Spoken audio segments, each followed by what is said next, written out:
How to track calories. 1, you need to get yourself a food scale. Pick yourself up a food scale.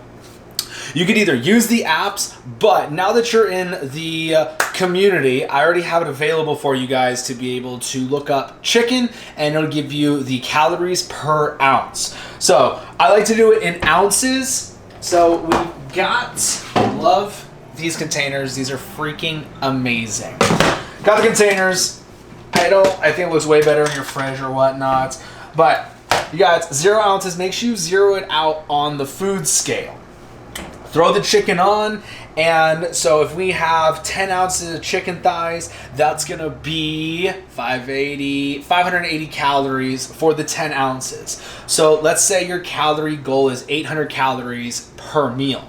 So I would usually do around 600 calories. If I need to eat 800, I'm gonna do 600 coming from the meat, and then the rest will be from the salad dressing adding to the veggies. So that is the easiest way to track the calories. And instead of having your calories be all over the place, that's why it's so important to have a calorie goal for each meal. So that is how you track the calories. So make sure you guys go and search for cow, pig, chicken, fish, and all of the calories will be there for you for each ounce, and just add those up, measure it out, get yourself a food scale. It doesn't need to be expensive or anything like that. I like one that makes it easy to be able to wash it.